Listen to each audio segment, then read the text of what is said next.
Welcome back, fight fans. Welcome back. Let's just dig right into it.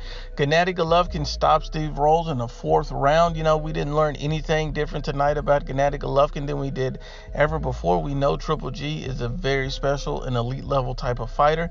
He put on a very good display of his power and showcase of his skill. We know Triple G would be able to overcome an opponent like this easily.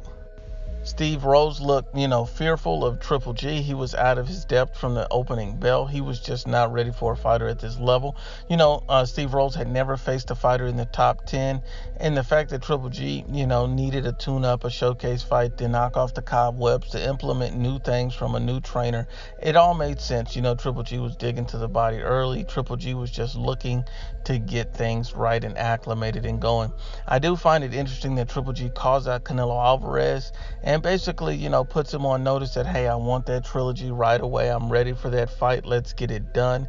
And the interesting thing about it is that when you look at Triple G and Canelo Alvarez, Triple G just took, a new trainer, and typically you can't make efficient changes after one camp. You need at least two. So I would prefer myself to see Triple G face, a Demetrius Andre or Jamal Tune-Up Charlo, just to implement more things in your camp. But Triple G is looking for the biggest and highest payday he can get, and there's no other place to get it than Saul Canelo Alvarez. So honestly, I understand why the trilogy is important. I understand the fact that he felt robbed in the fight prior, and I also understand that he lost his belt. So there's a lot of pride and ego going on with Triple G and Canelo Alvarez, and that's a score that must be settled. We must see the trilogy. It would be a fantastic fight, but honestly, I think most people, including myself, would prefer to see these two guys face other opponents, build that fight, and then come back to it, because right now it's lost some of its luster. I think that Triple G has to fight a more credible, a bigger name opponent at this point, and against than a Steve Rolls. I think a guy like a Charlo,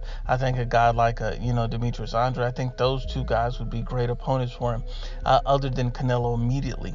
But if Canelo and Triple G do take the rematch, and that does happen next, I think that we're just going to see more of the same. I think Canelo's just going to be too much. Canelo's in his prime, and Triple G is just outside of his. I don't see anything changing, not at least after one camp with a new trainer. But once again, Unbiased, as always, it's the IBFP. Please share, like, and you must absolutely subscribe.